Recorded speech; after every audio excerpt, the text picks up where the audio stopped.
Hi everyone. I am here to talk to you about the third part of our series of cleansing, grounding, and now protecting our energy. And I'm going to be talking a little bit about different ways to do that. And I know there's a lot of different perspectives and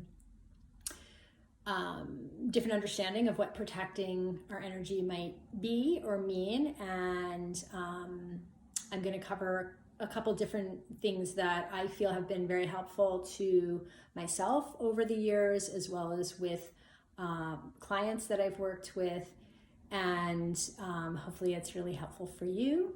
And with all the change that is going on the planet at this time, it's actually, I know it seems crazy, but it's actually also a very, very powerful, and it can be a very exciting time because there's a lot of transformation taking place on an individual level and on a global level. And part of the process of change is, kind of letting go of the old first and the way we've done things before. And then really reintegrating our energy and grounding our energy, I feel like, into the planet and what it is, and kind of understanding who we really are and what it is we really want and need.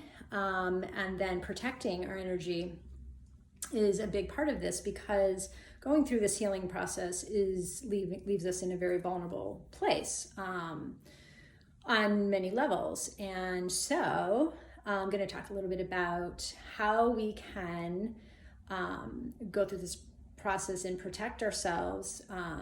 Really kind of taking care of ourselves is more of what it is, and what crystals are going to help assist you in that process.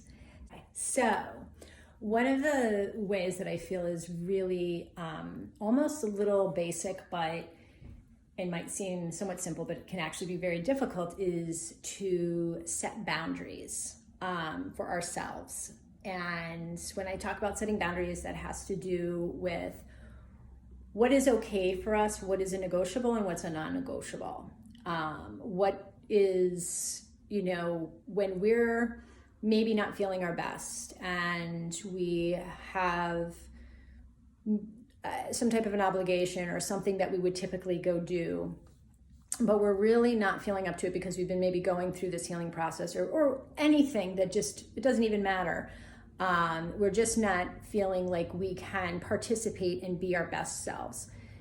It is really important to learn how to say no, and it's important to put yourself first. Self-care is huge, and self-love is the way that we can love ourselves more is by putting ourselves in a position to be, loved and cared for, maybe in a way that we weren't by others that maybe we needed it from. And learning how to do that for yourself is really transformational.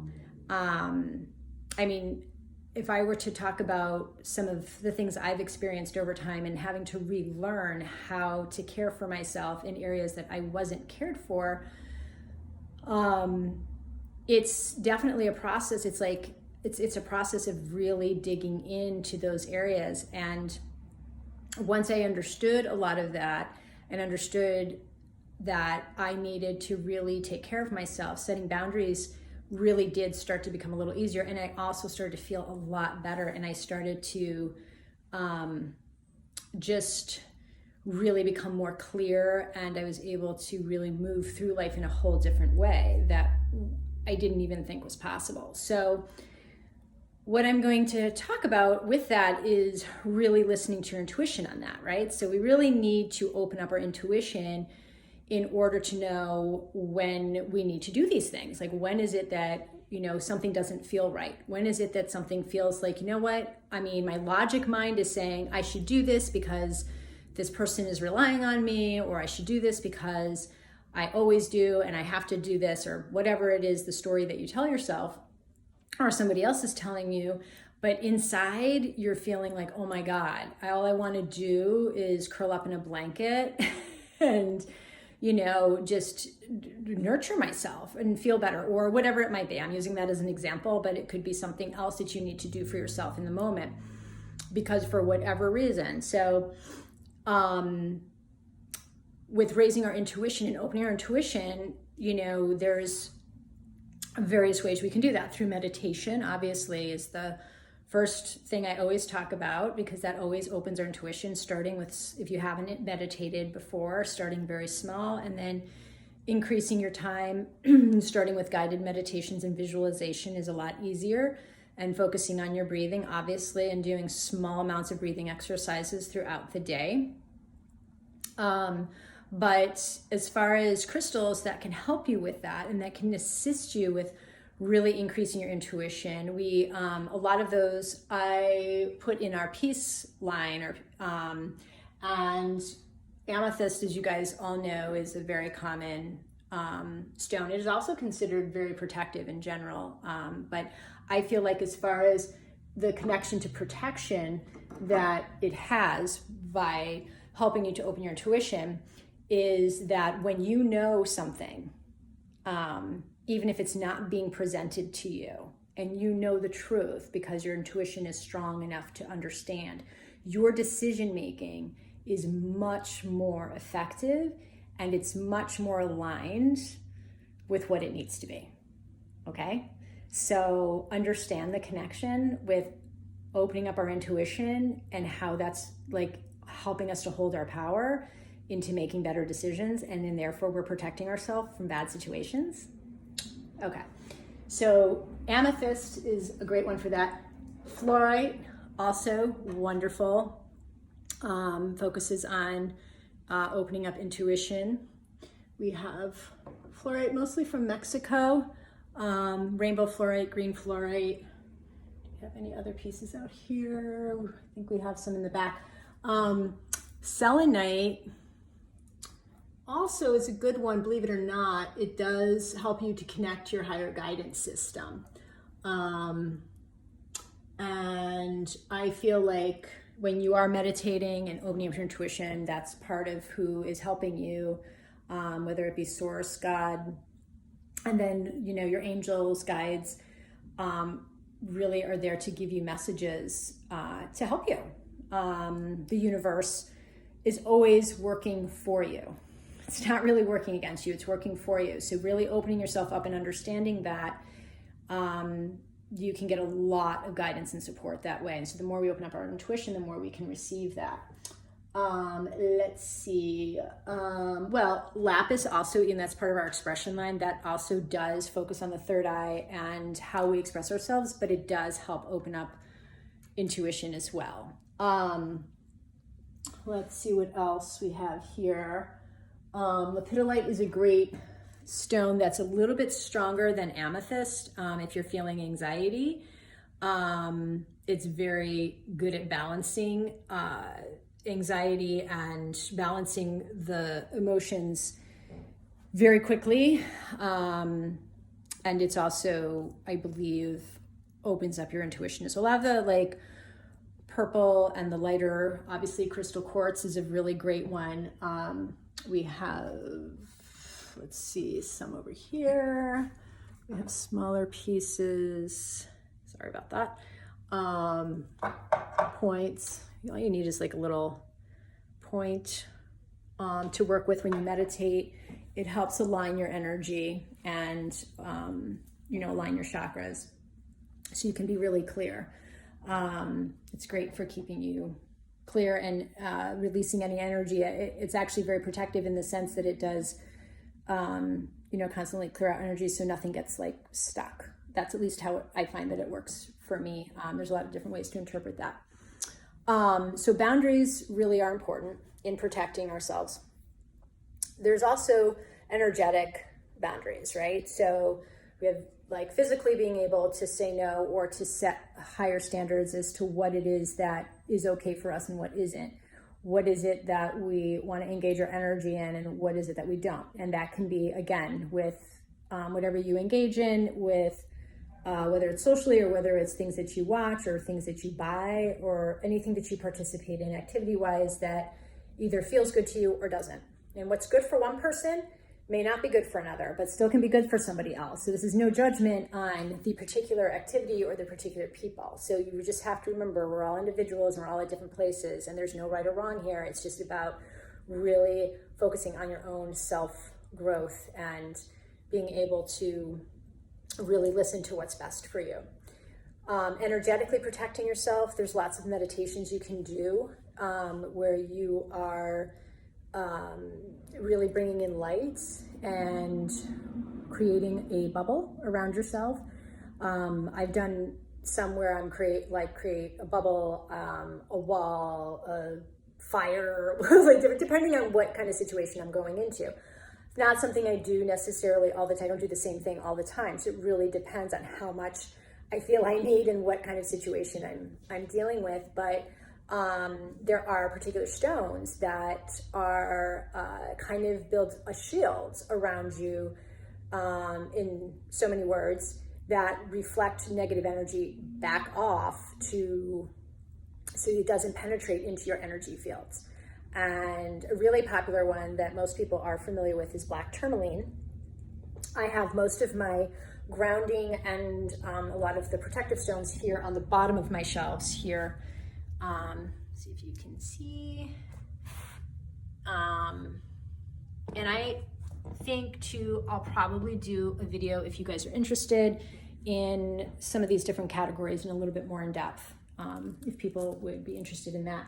Black tourmaline, I feel, is extremely effective. It's also very enlightening stone. So it is dense and dark and all of that, and it does absorb negative energy, or takes it and spits it back out.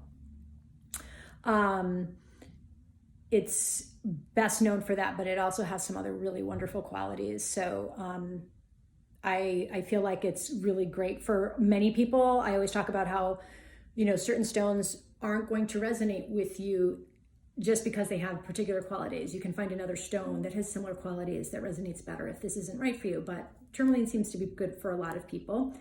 And you can carry it in your pocket. I do some jewelry with it. So you can find tourmaline jewelry for sure. And you can place it in your home or place it in various different parts, in your office or any place where you feel like you need extra protection. If it has mica in it, it actually helps whoever is sending the negative energy towards you. If somebody's doing it intentionally, it actually reflects back to them and helps them to learn the lesson. That's pretty amazing, I think. So I do have some tourmaline that has that in it, and that's a pretty popular one. But also smoky quartz, hematite, agate can be very protective. And I have smoky quartz. Smoky quartz is protective in a little bit of a different way, which I'm going to start talking about now, because it's not just about protecting your energy from people who are negative or somebody who's specifically, sending negative energy. I mean, there's also just going into spaces that have a very low vibration for whatever reason, and it just doesn't, if you're carrying these stones, sometimes it just doesn't drain your energy. I feel very drained because I'm sensitive to energy, and I'm definitely an empath, so I will feel energy very easily. So a lot of times when I'm carrying stuff, certain stones, and I go into particular places, I'm not feeling it as much because I won't feel as drained. If I wasn't prepared and I didn't put an energetic shield around myself, or I wasn't carrying a stone, I definitely feel drained, and I feel it immediately. So pay attention to that. Just notice like different places where you might feel a little bit more tired or feel like ugh when you like walk out, or even when you're around particular people. The smoky quartz protects in a different way. It's actually protects from all of the energy that's not so great that's coming off of our electronics and off of our phone, off of our phones, anything that, that's basically electronic. It protects from the radiation that comes off of that. So that's a really great one. I put those in front of TVs. I put them in front of computers, carry it. And even crystal quartz is great to place with that too, because it's clearing. If it has a point, that's the most effective, because it's drawing the energy up and out. And then also, there are some other stones that protect against pollutants. I think turquoise is also one of them. We love turquoise. Turquoise is also known to protect from physical accidents. I wear turquoise when I horseback ride. Native Americans, that's something that they have been known to do through history. And I've always worn a piece of turquoise anytime I've gotten on a horse. I love turquoise anyway, so I'm typically wearing a lot of it, but I've had a couple experiences with it where it's protected me in certain situations that have been pretty surprising. It's very powerful. It's also very grounding, so it helps you to feel very confident and safe. And so it's really nice in that respect for, protecting your energy. The labradorite is another big one. I use for protection. It also helps you to hold your power.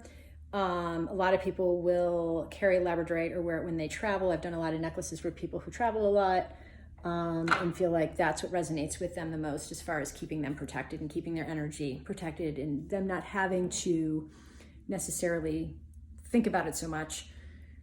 Because when you're traveling, a lot of times you're distracted. So it is nice to have something that helps you feel like it's taking care of you without you having to necessarily constantly build energetic shields, if you don't have time to maybe take the time to do that. And, other stones like citrine are considered very protective as well. They do cleanse our energy, and they clear out, they help with the solar plexus, which is where we hold our power. So, there's lots of different angles that you can come in on to help protect and look at it from those different perspectives. I feel that, going through any process of healing, like I said, does put us in a position of vulnerability in some ways. And vulnerability is very powerful, but we also need to make sure that we're taking care of ourselves. So this is really more about that in any way, shape, or form than anything else. If you guys have any questions, whether want to know more about any of this, because I could go on about this, I can't. I've already taken up 15 minutes. I think, I would love to talk about it more, maybe in a couple other videos and some coming from some other perspectives. But if you have any questions and you would like to know more about this, please either DM me or contact us at TRU@TRUByNicole.com. And if you like this video, please give it a like and share, and check out our other videos. And thank you so much for listening and watching, and I look forward to hopefully seeing you soon.